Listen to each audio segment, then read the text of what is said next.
안녕하세요. 비트코인 101 네 번째 시간, 비트코인 투자할 때 유의해야 할 점 5가지에 대해서 같이 공부해 보도록 하겠습니다. 첫 번째는요, 1비트코인은 너무 비싸다라는 오해입니다. 1비트코인은 대략 9,100만 원 정도 하는데 우리가 꼭 9,100만 원을 다 내고 1비트코인을 살 필요가 없습니다. 비트코인은 소수점 8개짜리까지 나눠서 살 수가 있기 때문이에요. 소수점 8자리 1억 분의 1개 단위로 쪼갠 것을 우리가 사토시라고 부릅니다. 단위가 이제 아예 따로 있는 거예요. 1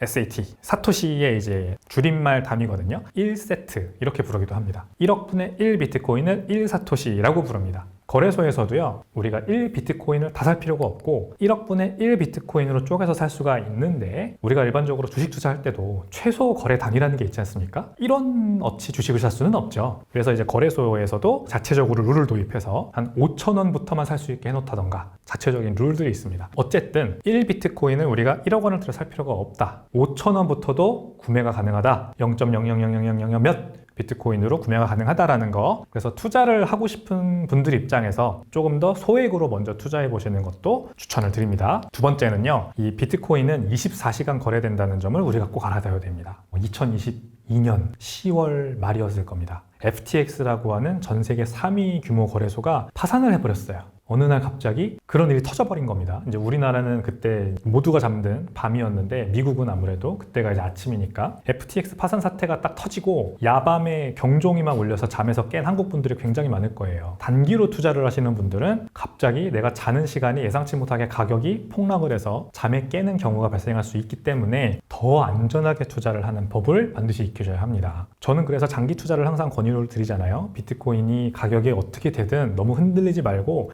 계속해서 개수를 모아나가는 식으로 투자하는 게 최고다라는 말씀을 드리는 게, 24시간 내내 거래가 된다. 주말도 없습니다. 공휴일도 없고요. 그냥 어디선가 항상 가격이 오르고 내리기 때문에 너무 단타를 하려고 하면은 너무 힘들어요. 자기의 삶이 피폐해지는 걸 느낄 수밖에 없습니다. 밤에도 못 자고 낮에도 못 자고 주말에도 못 쉬고 그런 삶을 살 수는 없잖아요. 우리가 물론 투자도 좋지만. 그래서 비트코인은 항상 장기로 투자하는 게 좋다라는 말씀을 여기서 한 번 더 드리고요. 세 번째 중요한 거, 지갑 주소. 그러니까 비트코인은 우리가 다른 데로 보내는 걸 우리가 전송이라고 합니다. 거래소에서는 출금하기 이런 메뉴에 들어가면 이제 제가 원하는 곳으로 비트코인을 보낼 수가 있는데, 이거는 은행 계좌랑은 좀 다릅니다. 은행 계좌는 뭐 은행 계좌 번호가 있고 계좌 번호를 저장해 놓고 이제 계속해서 거기에다가 돈을 보내면 되죠. 근데 지갑 주소라는 거는 물론 거래소들이 요즘 저장해 놓는 기능은 다 가지고 있더라고요. 그래서 제가 자주 보내는 지갑 주소를 저장해 놓고 쓸 수 있는데, 그 지갑 주소가 되게 자주 바뀝니다. 어떤 사람이 계좌를 열면 그 계좌만 평생 쓰게 되는 개념이 아니에요. 비트코인 지갑 주소는 원할 때 아무 때나 원하는 새로운 주소를 발급할 수 있기 때문에, 항상 제가 누군가에게 비트코인을 보낸다면 그 지갑 주소가 맞는지를 2번 체크하는 게 중요합니다. 최소 2번. 지갑 주소는 무조건 더블 체크.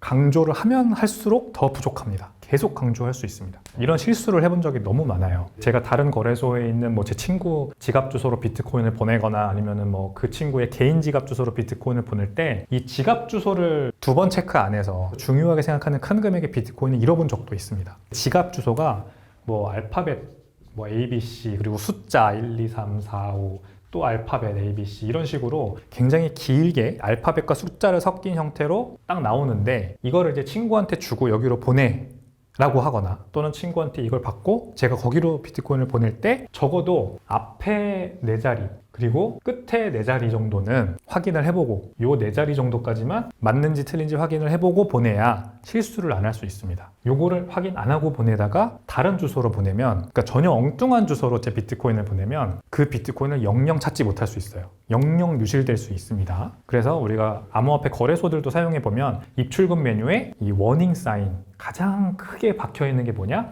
반드시 지갑 주소가 맞는지 확인해라. 비트코인 주소가 맞는지 확인하고 보내라. 근데 이더리움 주소에다가 예를 들어 솔라나를 보내거나 아니면은 다른 알트코인을 보내도 또 이상하게 입금은 돼요. 근데 거래소 입장에서 그거를 다시 찾기가 굉장히 어렵습니다. 어떤 거래소들은 그냥 아예 못 찾게 하는 데도 있고, 어떤 거래소들은 수십만 원의 수수료를 받고 찾아주는 경우도 있어요. 그러니까 생돈을 날리기 싫으면 반드시 내가 무슨 코인을 어디로 보내는 건지 꼭 더블 체크하고 보내셔라 라는 말씀 드리고 싶습니다. 네 번째, 수수료가 굉장히 굉장히 복잡하면서도 어려운 개념인데 아주 중요합니다. 블록체인을 이용해서 비트코인을 다른 곳으로 보낼 때는요, 그 블록체인에 내야 하는 수수료라는 게 존재를 하는데 블록체인의 수수료는 계속해서 변합니다. 가변성이 있다는 거죠. 우리가 일반적으로 은행 계좌에서 출금을 할 때는 그 은행이 정한 정책에 따라서 은행 계좌끼리 출금할 때는 무료 아니면 어떨 때는 뭐 2,000원 이렇게 되는데 블록체인은 기업이 아닙니다. 그래서 정해진 게 없고 그냥 그때그때 트랜잭션의 수요에 따라서 계속해서 수수료가 변하거든요. 그러니까 가변적이라는 겁니다. 예를 들어 비트코인을 전송하고 싶은 사람들의 수가 많을 때는 컨제스천이라고 하는 복잡도가 올라가요. 그럴 때는 마치 고속도로 길이 꽉 막혀 있는 것 같은 상황이기 때문에 이 수수료가 올라갑니다. 수수료를 많이 낸 사람들이 먼저 이제 트랜잭션이 처리되도록 하는 거죠. 그래서 이 수수료가 예를 들어 보면 0.01 BTC를 누구에게 보내요. 근데 이때 수수료가 0.01 BTC가 나올 때도 있습니다. 조금 과장해서 말씀드리는 거긴 한데 배보다 배꼽이 더 큰 경우가 발생할 수 있다는 거예요. 이 정도까지 익스트림한 경우가 발생할 수 있으니까 항상 수수료를 확인하고 전송을 해라 라는 말씀을 드립니다. 거래소를 여러분들은 아마 대부분 사용하실 텐데 거래소들은 은행처럼 자기네가 직접 출금 수수료를 정하긴 하거든요. 근데 거래소들도 결국 블록체인 수수료가 올라가면 이 거래소들도 수수료를 높일 수밖에 없어요. 예를 들어 우리나라 대표 거래소인 업비트 거래소가 지금 현재 비트코인 출금 수수료를 한 10,000원어치 비트코인을 받는다 해볼게요. 예를 들어서 10,000원어치 비트코인을 받는다. 근데 블록체인에 내는 수수료가 지금 갑자기 컨제스천 때문에 늘었어요. 그러면 이 거래소들도 계속해서 10,000원을 받을 수가 없습니다. 자기네가 직접 차액을 메꿔야 되기 때문에. 그래서 결국 고객한테 받는 출금 수수료를 높여요. 그래서 50,000원, 100,000원 이렇게까지 올라갈 때가 있습니다. 근데 그거를 모르고 제가 한 0.01 비트코인 정도, 1비트코인이 1억이라 치면 100,000원 정도죠. 100,000원 정도 되는 비트코인을 출금을 하려고 해요. 근데 거래소가 수수료를 10,000원에서 100,000원으로 올린 걸 내가 몰랐어요. 출금을 했다가 900,000원만 출금되는 걸 보고 당황하는 경우가 있는 겁니다. 왜? 내 돈 어디 갔어? 막 이제 이렇게 당황을 하는 거예요. 그래서 거래소 수수료를 반드시 확인하고 실시간으로 업데이트를 하거든요. 이 거래소들도. 그래서 그 정책을 보고 비트코인 출금 수수료가 얼마인지 반드시 확인을 하고 출금을 하시고 거래소를 통하는 게 아니라 개인 지갑에서 개인 지갑으로 뭐 이렇게 비트코인을 보내실 때는 온체인 수수료를 확인하시고 전송을 하시길 바랍니다. 이 수수료는요. 구글에다가 비트코인 수수료 이렇게만 쳐도 그거를 지금 실시간으로 보여주는 사이트들이 제법 있는데 제가 가장 많이 보는 거는요. 멤풀이라는 사이트가 있습니다.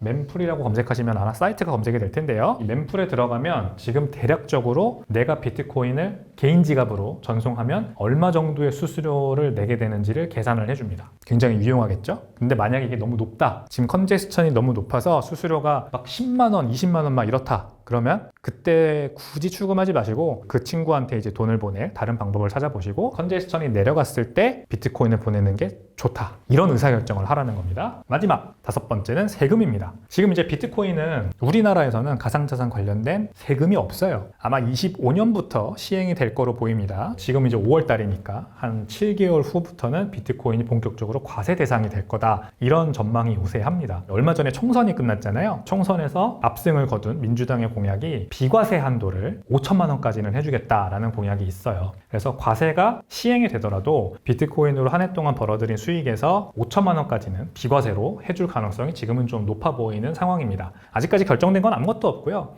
현재는 비과세다. 근데 앞으로는 5천만 원 비과세 내에서 투자할 수 있을 것 같다라고 이제 보시면 되겠습니다. 그래서 아마 국내 주식 투자하셨던 분들은 익숙하실 거예요. 국내 주식도 5천만 원까지 비과세이기 때문에. 근데 이제 국내 주식은 요즘 금투세 얘기 많이 나오잖아요. 그래서 만약에 금투세가 시행되면 그동안 비과세 혜택을 많이 받던 국장에 대한 매력이 좀 떨어져서 차라리 해외 주식을 하는 게 어떠냐 이런 이제 얘기도 많이 나오더라고요. 근데 비트코인도 아마 굉장히 반사이익을 많이 받을 것으로 예상이 됩니다. 왜냐면 비트코인은 금융 투자 상품이 아니라서 금투세 대상이 아니거든요. 무형자산으로 현재 이제 구별이 됩니다. 무형자산이라서 기타 소득세로 5월 달에 종합소득세 신고할 때 비트코인으로 수익을 얻은 거 그거를 계산을 하고 그 넘어가는 수익만 세금 납부를 하게 될 텐데 수익이 22%를 원래 내야 되지만 거기에도 무형자산의 공제라는 게 있기 때문에 실질적으로 8%만 내면 될 거다라는 예상이 있어요. 그래서 비트코인 투자가 앞으로 금투세가 시행되면 더 주목을 받을 거다라는 지금 전망이 있습니다. 그리고 세금에 관련해서 조금 하나 더 말씀드리면 비트코인을 자녀에게 상속해 주거나 아니면 증여할 때 세금을 좀 면피하는 수단으로 쓰시려고 하는 분들이 가끔 있거든요. 아직은 비과세니까 상속세도 안 내는 거 아닌가? 증여세도 없는 거 아닌가? 이렇게 생각하시는 분들이 있는데 우리나라는요 법적으로 뭐가 넘어가면 그냥 바로 상속으로 봐요. 그게 뭐가 됐든. 그래서 비트코인이 넘어가도 결국 그것도 상속입니다. 거래소를 이용하시면요, 다 그게 결국 트래킹이 돼요.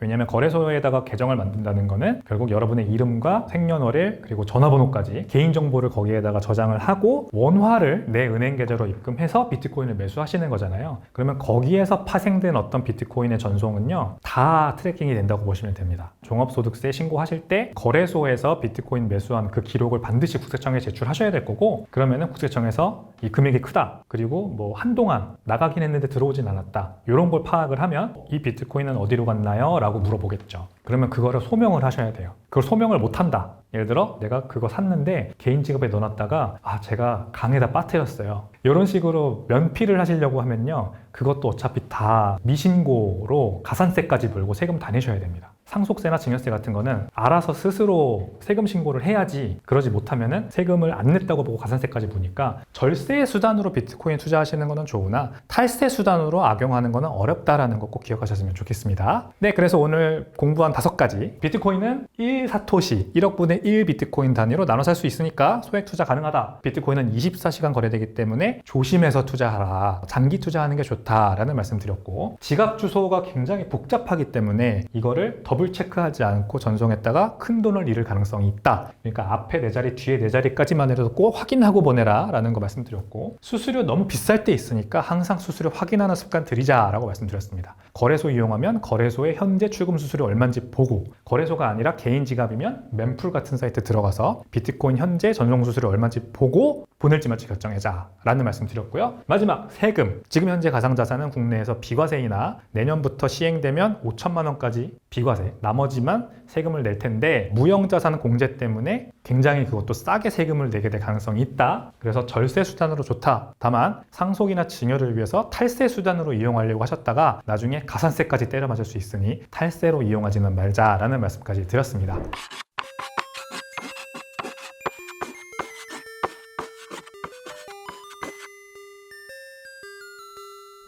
네, 오늘 배운 비트코인 101 영상 마음에 드셨으면요, 구독과 좋아요 그리고 알림 설정까지 부탁드리겠습니다. 감사합니다.